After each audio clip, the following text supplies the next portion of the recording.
Hello everyone, welcome back to my channel. अहिले टिकटकमा यो साउन्डमा फोटो बिट ट्रान्जेक्सन एकदमै ट्रेनिङमा रहेको छ र हजुरहरूले स्क्रिनमा प्रिभ्यू भिडियो पनि हेरिसक्नु भएको छ।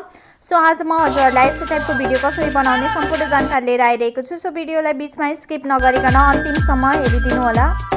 सो अब फर्स्टमा हामीले आफ्नो क्यापकट एपलाई ओपन गर्नुपर्ने हुन्छ र न्यू प्रोजेक्टमा क्लिक गरेर आफ्नो 13 वटा फोटोलाई चुज गर्नुपर्ने हुन्छ।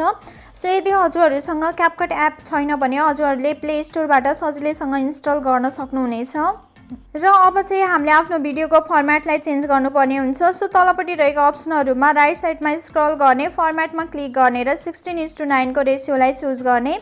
सो अब हामीले सबै फोटोलाई रोटेट गर्नुपर्ने हुन्छ। सो फोटोलाई सिलेक्ट गर्ने, एडिट अप्सनमा क्लिक गर्ने र रोटेट अप्सनमा क्लिक गर्दै सबै फोटोहरूलाई पालो सिलेक्ट गर्दै सबै फोटोलाई रोटेट गर्ने। सो मैले आफ्नो सबै फोटोहरूलाई रोटेट गरि पनि सके। हजुरहरूले पनि यसरी नै फोटोलाई सिलेक्ट गर्दै रोटेट अप्सनमा क्लिक गर्दै सबै फोटोलाई रोटेट गर्नु होला। र अब भिडियोको लास्टमा क्यापकटको वाटरमार्क रहेको हुन्छ। सो एन्डिङ पार्टलाई सिलेक्ट गर्ने र डिलिट अप्सनमा क्लिक गरिदिने। सो अब हामीले सबै फोटोहरूलाई जुम गर्दै स्क्रिनमा फिट गर्नुपर्ने हुन्छ। सो फोटोलाई सिलेक्ट गर्ने र दुईवटा औँलाको सहायताले कतिको जुम गर्नुपर्ने छ त्यही अनुसारले नै जुम गर्दै फोटोलाई स्क्रिनमा फिट गर्ने। सो मैले आफ्नो सबै फोटोहरूलाई सिलेक्ट गर्दै जुम गर्दै स्क्रिनमा फिट गरि पनि सके। हजुरहरूले पनि आफ्नो फोटोलाई सिलेक्ट गर्दै कतिको जुम गर्नुपर्ने छ त्यही अनुसारले नै जुम गर्दै सबै फोटोहरूलाई स्क्रिनमा फिट गर्नु होला। र अब हामीले आफ्नो सबै फोटोहरूमा एनिमेसन लगाउनु पर्ने हुन्छ। सो फर्स्ट फोटोलाई सिलेक्ट गर्ने, एनिमेसनमा क्लिक गर्ने, कम्बो अप्सनमा क्लिक गर्ने र फर्स्ट फोटोमा हामीले डेस्टर राइट भन्ने एनिमेसनलाई युज गर्नुपर्ने हुन्छ। त्यस्तै गरेर अब हामीले बाँकी 3 वटा फोटोलाई पनि डेस्टर राइट एनिमेसनले लगाउनु पर्ने हुन्छ। सो फोटोलाई सिलेक्ट गर्ने र डेस्टर राइट एनिमेसनमा क्लिक गर्ने। सो मैले आफ्नो 4 वटा फोटोमा डेस्टर राइट एनिमेसनलाई युज गरि पनि सके। हजुरहरूले पनि यसरी नै 4 वटा फोटोलाई डेस्टर राइट एनिमेसन युज गर्नु होला। सो अब त्यसपछिको नेक्स्ट फोटोमा अर्थात् 5th नम्बरको फोटोमा हामीले बाइसेक्ट 2 एनिमेसन लगाउनु पर्ने हुन्छ। सो फोटोलाई सिलेक्ट गर्ने, राइट साइडमा स्क्रल गर्ने र बाइसेक्ट 2 एनिमेसनलाई चुज गर्ने। सो त्यस्तै गरेर हामीले 6 नम्बरको फोटोमा रोटेट एनिमेसनलाई लगाउनु पर्ने हुन्छ। सो अब टिक अप्सनमा क्लिक गर्ने र अब हामीले आउटमा क्लिक गर्नुपर्ने हुन्छ। सो हजुरहरूले थोरै सार्नु भयो भने त्यहाँनिर रोटेट भन्ने अप्सन देख्न सक्नुहुन्छ। सो त्यसमा क्लिक गर्ने र त्यसलाई फुल गरेर टिक अप्सनमा क्लिक गरिदिने। त्यस्तै गरेर 7 नम्बरको फोटोमा हामीले प्यान राइट एनिमेसनलाई युज गर्नुपर्ने हुन्छ। सो फोटोलाई सिलेक्ट गर्ने, एनिमेसनमा क्लिक गर्ने, कम्बो अप्सनमा क्लिक गर्ने र प्यान राइट एनिमेसनलाई चुज गर्ने। सो त्यस्तै गरेर 8 नम्बरको फोटोमा हामीले प्यान राइट एनिमेसनलाई युज गर्नुपर्ने हुन्छ। सो प्यान राइट एनिमेसनलाई चुज गर्ने। त्यस्तै गरेर 9 नम्बरको फोटोमा हामीले सेक 3 एनिमेसनलाई युज गर्नुपर्ने हुन्छ।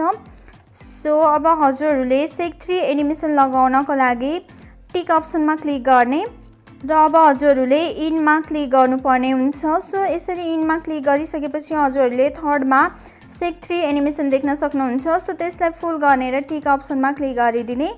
सो अब लास्टको 3 वटा फोटोमा हामीले पेन्डुलम 1 एनिमेसनलाई युज गर्नुपर्ने हुन्छ। सो फोटोलाई सिलेक्ट गर्ने र अब एनिमेसनमा क्लिक गर्ने, कम्बो अप्सनमा क्लिक गर्ने र पेन्डुलम 1 एनिमेसनलाई चुज गर्ने।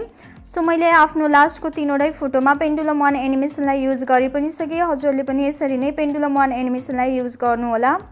सो अब हामीले आफ्नो सबै फोटोहरूको ड्युरेसन मिलाउनु पर्ने हुन्छ। सो फर्स्ट फोटोको ड्युरेसन हामीले 1.1 सेकेन्डको राख्नुपर्ने हुन्छ।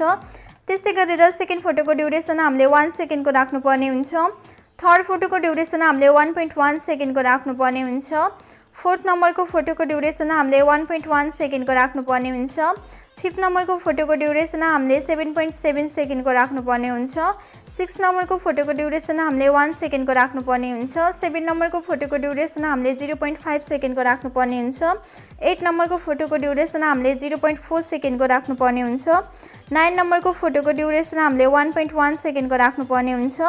10 नम्बरको फोटोको ड्युरेसन हामीले 0.4 सेकेन्डको राख्नुपर्ने हुन्छ। 11 नम्बरको फोटोको ड्युरेसन हामीले 0.5 सेकेन्डको राख्नुपर्ने हुन्छ।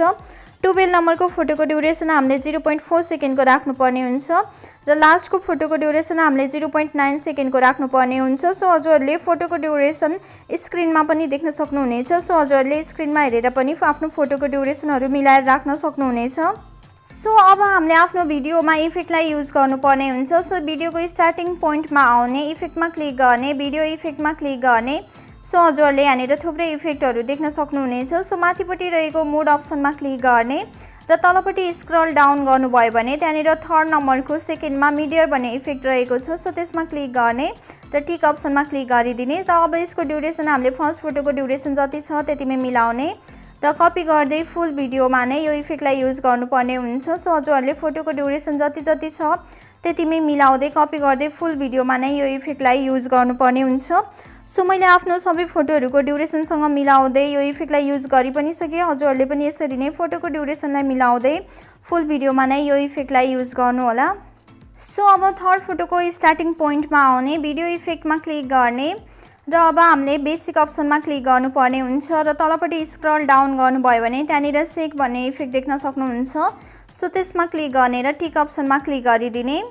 सो अब यसको ड्युरेसन हामीले थर्ड फोटोको ड्युरेसन जति छ त्यति नै राख्नुपर्ने हुन्छ। सो हामीले थर्ड फोटोको ड्युरेसनसँग मिलाएर राख्नुपर्ने हुन्छ।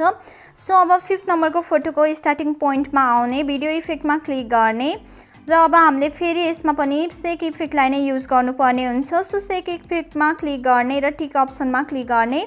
सो अब हामीले यसको ड्युरेसन फिफ्थ नम्बरको फोटोको ड्युरेसन जति छ त्यतिमै मिलाएर राख्नुपर्ने हुन्छ। सो अब त्यस्तै गरेर फेरि हामी 8 नम्बरको फोटोको स्टार्टिङ पोइन्टमा जाने र भिडियो इफेक्टमा क्लिक गर्ने र अब यसमा पनि हामीले फेरि सेक इफेक्टलाई नै युज गर्नुपर्ने हुन्छ। सो तलपट्टि स्क्रल डाउन गर्ने र सेक इफेक्टलाई क्लिक गरेर टिक अप्सनमा क्लिक गरिदिने। सो अब यसको ड्युरेसन हामीले 8 नम्बरको फोटोको ड्युरेसन जति छ त्यतिमै मिलाएर राख्नुपर्ने हुन्छ। सो मैले आफ्नो सबै फोटोहरूमा इफेक्टलाई युज गरि पनि सकेँ। हजुरहरूले पनि यसरी नै मैले भनेअनुसारले नै फोटोमा इफेक्टलाई युज गर्नु होला। सो यति गरिसकेपछि अब यो भिडियोलाई हामीले आफ्नो ग्यालेरीमा सेभ गर्नुपर्ने हुन्छ। सो सेभ गर्नको लागि माथिपट्टि रहेको एरो अप्सनमा क्लिक गरिदिने र यसरी सेभ गरेको भिडियोलाई हामीले फेरि न्यू प्रोजेक्टबाट लिखेर यसलाई एडिट गर्नुपर्ने हुन्छ। सो यसलाई रोटेट गर्ने, त्यसै गरेर फर्मेट चेन्ज गर्ने र साउन्डलाई एड गर्नुपर्ने हुन्छ। सो यहाँनिर थोरै टाइम लाग्छ र हाम्रो भिडियो चाहिँ ग्यालेरीमा सेभ हुन्छ र लास्टमा डन अप्सनमा क्लिक गरिदिने। सो अब न्यू प्रोजेक्टमा क्लिक गर्ने र अघि सेभ गरेको भिडियोलाई चुज गर्ने र एड अप्सनमा क्लिक गरिदिने। सो हाम्रो भिडियो यहाँनिर आइसकेको छ र अब यसको फर्मेट चेन्ज गर्नको लागि तलपट्टि रहेको अप्सनहरूमा राइट साइडमा स्क्रल गर्ने, फर्मेटमा क्लिक गर्ने र 9:16 को रेसियोलाई चुज गर्ने। त्यसै गरेर अब यो भिडियोलाई रोटेट गर्नको लागि भिडियोलाई सिलेक्ट गर्ने, एडिट अप्सनमा क्लिक गर्ने, रोटेट अप्सनमा क्लिक गर्ने र कतातिर रोटेट गर्ने हो। सो हजुरहरूले रोटेट अप्सनमा क्लिक गरेर रोटेट गर्न सक्नुहुनेछ र लास्टमा क्यापकटको वाटरमार्क रहेको हुन्छ। सो इन्डिङलाई सिलेक्ट गर्ने र डिलिट अप्सनमा क्लिक गरिदिने। सो अब हामीले साउन्डलाई एड गर्नको लागि ब्याक गर्ने, अडियो अप्सनमा क्लिक गर्ने, एक्सट्र्याक्टेडमा क्लिक गर्ने र जुन भिडियोको साउन्डलाई एड गर्न खोज्नु भएको छ त्यो भिडियोलाई सिलेक्ट गर्ने र इम्पोर्ट साउन्ड ओन्ली अप्सनमा क्लिक गरिदिने। सो हाम्रो भिडियोमा साउन्ड आइसकेको छ र साउन्डको लिङ्क मैले हजुरहरूलाई डिस्क्रिप्सनमा राखिदिनेछु। सो हजुरहरूले त्यहाँबाट भिडियोलाई डाउनलोड गरेर आफ्नो भिडियोमा इम्पोर्ट गर्न सक्नुहुनेछ। सो अब सेभ गर्नको लागि माथिपट्टि रहेको एरो अप्सनमा क्लिक गर्ने। सो यहाँनिर थोरै टाइम लाग्छ र हाम्रो भिडियो चाहिँ ग्यालेरीमा सेभ हुन्छ र त्यसरी सेभ भएको भिडियोलाई हजुरहरूले आफ्नो टिकटकमा अपलोड गर्न सक्नुहुनेछ र लास्टमा डन अप्सनमा क्लिक गरिदिने। सो आजको लागि यति नै। भिडियो कस्तो लाग्यो, मन परेमा लाइक, कमेन्ट, शेयर र सब्स्क्राइब गर्न भने नभुल्नु होला र आगामी दिनमा यस्तै टाइपको भिडियो एडिटिङ हेर्न चाहनुहुन्छ र च्यानललाई सब्स्क्राइब गर्नुभएको छैन भने च्यानललाई सब्स्क्राइब गरी नजिकै रहेको बेल आइकनलाई पनि प्रेस गरिदिनु होला। Thank you so much for watching my videos. Bye bye, see you.